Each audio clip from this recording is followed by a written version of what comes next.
último jogo da primeira fase do Campeonato Paulista.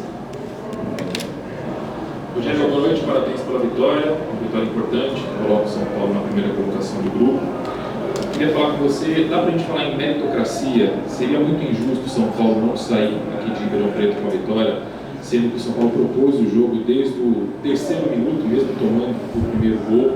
Queria que você falasse também da importância dessa vitória e das entradas do David e do Wellington no segundo tempo, logo no intervalo, que entraram muito bem e de fato mudaram o panorama do jogo. Eu acho que, boa noite, o São Paulo controlou o jogo como um todo, né? O gramado seco, infelizmente não molharam o gramado antes do jogo para dar mais velocidade na bola, isso atrapalha um pouco a equipe que principalmente tende a construir mais. Tomamos o gol por 2 erros, né, de marcação, uma bola que foi colocada nas costas, se não me engano, o Osman sai na cara do, acho que é o Osman que sai na cara do Rafael, chuta, bate no peito do Rafael e depois o Natan tem a infelicidade de tentar dominar, escorrega, né, e acaba cedendo a bola para o cruzamento, para o gol do Botafogo. O time continua jogando, o Botafogo cada vez se defendendo em um bloco mais baixo. As alterações, as entradas de David, de Wellington, de Orihuela, o próprio Mendes quando entrou também já com o Luan mais cansado, e o Juan, né? O Juan já foi para dar um jogador que tem um pouco mais de tato com a bola no lado ofensivo, né? Um jogador mais já acostumado a ser mais um atacante, jogar mais como ponta, como eles estavam em linha bem baixa. Eu acho que todos eles foram importantes, a volta de 3 jogadores assim, e poder testá-los num jogo como hoje, eles que voltaram até em tempo mais curto do que a gente esperava, eu esperava tê-los só para o próximo jogo, consegui já utilizar hoje, todos, quando acabou o jogo, todos disseram se sentir bem, o que foi o mais importante para mim, porque eu não podia perder nenhum jogador por lesão muscular desses que estavam voltando. Eu acho que o placar foi justo, acho que merecemos a vitória, acho que conseguimos o que era uma obrigação, né, que é classificar em primeiro, e o objetivo que nós viemos aqui para levar vantagem no jogo das quartas, contra um time que acho que ganhou de São Bernardo hoje, né, o Água Santa. Eu falo que vem sendo um time a se destacar também, com 23 pontos no campeonato. Deve ser um jogo parelho, um jogo difícil também nas quartas de final. Rogério, boa noite. A gente sabe que até por uma questão de responsabilidade você não vai falar a respeito do caso do Pedrinho, mas eu queria te perguntar sobre o procedimento do clube, porque no primeiro momento o São Paulo não afastou o jogador e a responsabilidade até então estava no seu colo de relacionar ou não com o Pedrinho, e aí o jogador acabou pedindo para ser afastado. Você acha que essa era uma decisão realmente para o técnico tomar ou era uma decisão diretiva? Eu acho que a decisão foi tomada pela direção em conjunto com o Pedrinho, né? E eu acho que a nota de esclarecimento do São Paulo, ela pondera todas as... Eu acho que ninguém é culpado antes de ser julgado. Eu espero que... E também o clube escreveu, como... Acho que todos nós concordamos que ninguém concorda com agressões, seja ela de que lado for. Acho que... inclusive no campo de jogo, não só no lado pessoal, mas na vida como um todo, eu acho que o respeito é sempre o mais importante entre as pessoas, a harmonia, respeito. E eu acho que o caso vai ter seus fatos desenrolados nos próximos dias, né, nos próximos tempos, para que seja periciado e constatado. Eu acho que o clube fez como entidade, o que poderia ser feito para preservar esse caso até que seja colocada para todos a verdade dos fatos. Rogério, Reginaldo, da Rádio CMN de Ribeirão Preto, parabéns pela classificação em primeiro lugar do Campeonato Paulista. Classificação em primeiro lugar, jogou contra o Água Santa, mando do São Paulo, quartas de final, mas infelizmente o São Paulo não poderá jogar no Morumbi. Você já tem alguma ideia? Você gostaria de jogar em algum estádio? Se você poderia falar qual? E em relação à substituição, se tem algum jogador contundido que deverá ser substituído por algum outro jogador? Se acabou algum jogador contundido hoje? Se você vai substituir algum jogador contundido para a próxima fase. Para a próxima fase, nós ainda não paramos para pensar nisso, devemos parar para analisar. Eu vou ser honesto com você, a não ser que haja uma contratação, nós não temos jogadores para inscrever. Todos os jogadores que estavam disponíveis, praticamente, com a mínima condição de jogo, estavam aqui presentes. O Rodriguinho, né, que ficou 2 dias, teve uma virose, não estava bem, ele não veio. E... acho que só, né? O Beraldo teve um desconforto na coxa, ele não treinou os últimos 3 dias. É um jogador que também, assim como o Alan Franco, vem jogando constantemente todos os jogos. e nós não podemos arriscar mediante a situação da distante volta, ou distante, eu não sei, mas da provável não volta para essa semana do Diego e da dúvida com relação ao Arboleda para a participação do jogo do próximo final de semana, ou não sei que dia que vai ser escolhido o jogo. Com relação ao estádio, eu acho que o estádio que tem a melhor condição, mesmo não sendo uma grama natural, é do Palmeiras, né? Parece que é um acordo entre a direção, eu não tenho ainda a exata certeza, nem de data, nem de local, mas é um estádio confortável, onde você tem uma capacidade boa de público, né? E nós não temos muitas opções hoje em São Paulo, né? No Corinthians não vai ceder provavelmente o estádio para a gente jogar, o Palmeiras, pelo acordo que fez com o São Paulo, é uma possibilidade, e os outros são estádios menores, né? De menor capacidade, ou que o gramado não está numa condição ideal. Então, assim, o que a direção escolher, para mim, se for jogar no Allianz Parque, se o Palmeiras ceder, logicamente, para o São Paulo, eu acho que deverá ser o local de escolha para a gente. Rogério, boa noite. Parabéns também pela classificação. Não é de hoje que o São Paulo vem sofrendo com o problema de jogadores que se machucam e às vezes demora até muito tempo para voltar. Teve o caso essa semana do Igor Vinícius, né, que tinha sido liberado, aí voltou a sentir uma lesão e pode ser até um caso de cirurgia, né? Não, será um caso de cirurgia. Vai ser um caso confirmado, então. Em relação a isso, né, isso te preocupa para essa fase final de campeonato? Hoje, talvez para o torcedor de São Paulo, a situação do Caleri é a que mais preocupa, né? Como é que está a situação do Caleri? Esse alto número de jogadores se machucam e demora para voltar. Veja bem, eu acho que são... Você vê que 3 jogadores que tiveram lesões musculares, que foi David, Wellington e Orejuela, voltaram em pouco tempo. Hoje já puderam atuar.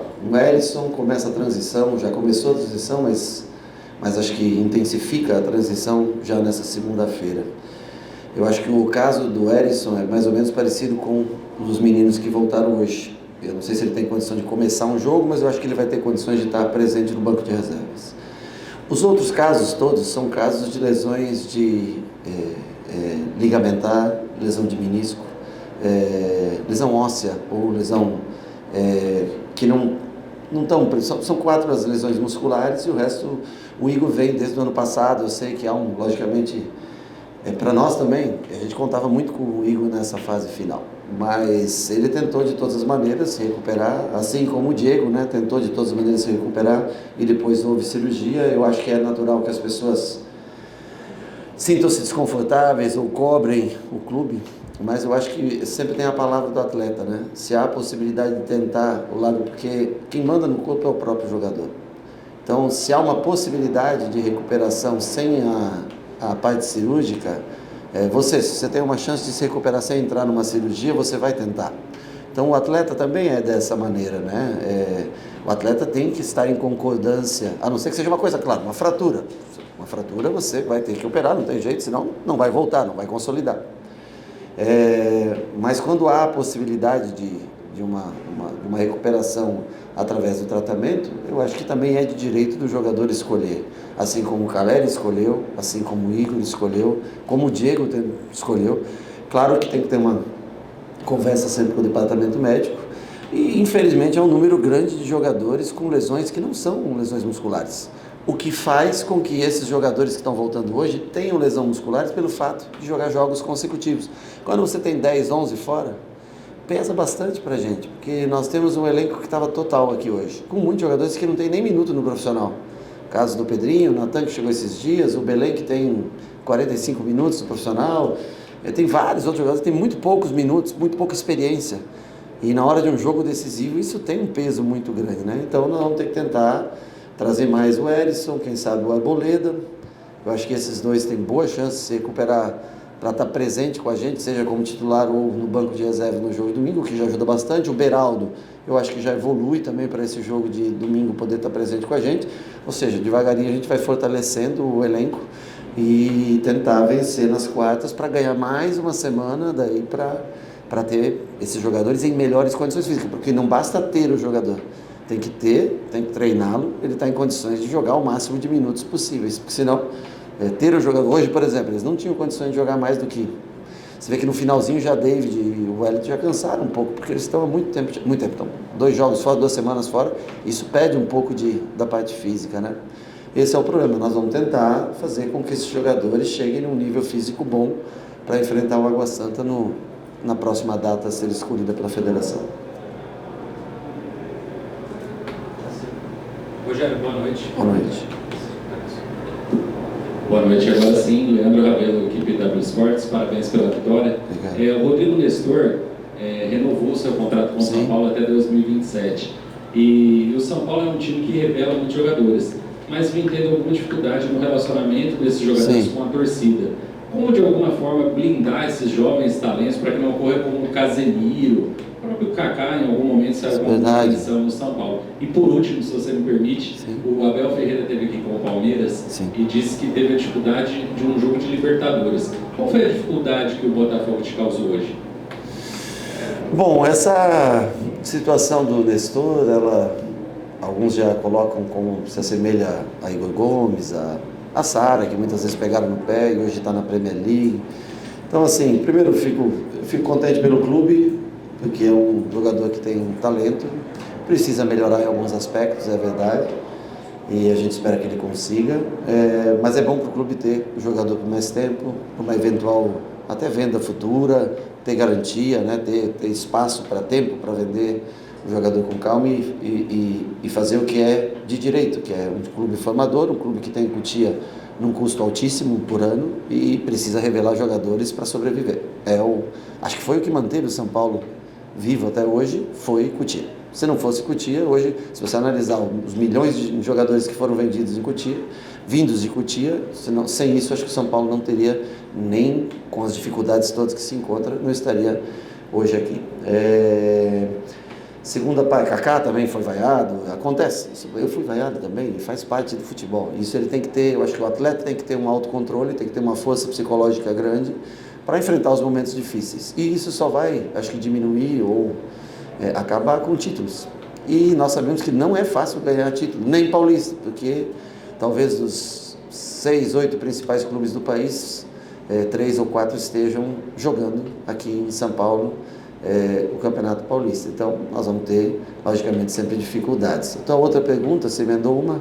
Botafogo, qual foi a dificuldade? Cara, o Botafogo, o que trouxe a dificuldade foi o nosso erro em tomar um gol no começo do jogo, né? E depois o Botafogo baixou as linhas, se defendeu bem, e é natural. Quando um time em linha baixa, começa jogando num 4-4-2, depois vai baixando para um 4-5-1 já no começo do segundo tempo, você tem que ter jogadores de qualidade, habilidosos, tem que ter força e ter paciência. A bola dá na trave, a bola não entra, o goleiro faz uma grande defesa, o zagueiro tira em cima da linha. Se você tiver a paciência para construir, você provavelmente vai conseguir. Às vezes o goleiro está numa tarde inspirado, mas eu acho que nós continuamos dominando o jogo, continuamos empurrando o Botafogo até que conseguimos o gol. Acho que existe uma diferença entre as equipes de qualidade. Eu conheço bem o Adilson, foi meu treinador, é muito bom treinador. Chegou há uma semana passada que está aqui. É um cara que deve encontrar melhores soluções para o clube, porque é um bom treinador, é um ótimo treinador, uma ótima pessoa. Agora, o São Paulo, depois das trocas, eu acho que foi crescendo, foi melhorando, e aí ele tomou conta do jogo até que os gols aconteceram. Boa noite, Rogério. Parabéns pela vitória e pela classificação em primeiro lugar. O adversário da vez é o Água Santa, time que é a primeira vez que se classificou em um mata-mata do Paulistão. Gostaria de saber se esse é um ponto positivo ou negativo no olhar do São Paulo. Cara, eu não, por se classificar a primeira vez ou não, é indiferente. Eu vejo como um ponto negativo a gente enfrentar o Água Santa, porque é uma equipe que vem nessa reta final de Paulista crescendo de produção, tem um projeto já interessante de 2, 3 anos. Nós já jogamos lá, se não me engano, ano passado, né? Foi um jogo difícil lá, que nós vencemos no finalzinho, o gol do Caleri de bicicleta, que eu lembro. E parece estar um time mais forte esse ano, vem de vitórias aí consecutivas, né? Vem de bons jogos consecutivos. Eu acho que vai ser um adversário, eu falo, Água Santa junto com o São Bernardo, das equipes, não vou considerar o Diadema interior, porque é grande São Paulo, mas das equipes que não são tão tradicionais assim, exceto Red Bull, Palmeiras, São Paulo e Corinthians, eu vejo como as duas melhores equipes que vão dar mais trabalho para São Bernardo e Água Santa para os seus adversários. Rogério, boa noite. Boa noite. Queria que você falasse, por favor, um pouco sobre o gol do Luan e sobre a renovação de contrato dele e também do Nestor, a importância desses dois atletas para o plano do São Paulo esse ano. Eu acho que, como eu falei na resposta anterior, são jogadores da base que sustentam o clube. Infelizmente, nós perdemos alguns jogadores da base por tempo de contrato agora, no caso do Igor Gomes, que saiu, né, deixando um percentual de passe, no caso do Luizão, que, né, foi mais um jogador, e outros da base que já saíram de forma direta. Isso a gente lamenta, porque o clube forma e é de direito, eu acho, do clube ter esse retorno, né, desses atletas. No caso do Luan, um jogador que eu já falei em entrevista passada, um jogador que a gente gostaria de renovar, gostaria de tê-lo no elenco futuro. Eu não sei exatamente em que pesa, não vou me intrometer nessa situação, porque eu posso falar besteira, mas parece que a diretoria já fez uma proposta, 3 anos de contrato para ele, não chegaram, acho que ainda, num acordo. E aí é uma questão financeira que eu não tenho como intervir. Tecnicamente falando, é um jogador que para a gente seria interessante que renovasse. Agora, na parte financeira, aí é uma questão de clube e jogador, né? Atleta e clube, para ver o que vai acontecer futuramente. Aí acho que talvez seja o Rui, Belmonte, enfim, presidente, não sei quem, responder para vocês em que pesa anda essa situação da parte contratual. Encerramos então o técnico Rogério Ceni. Obrigado a todos pela presença. Uma boa noite.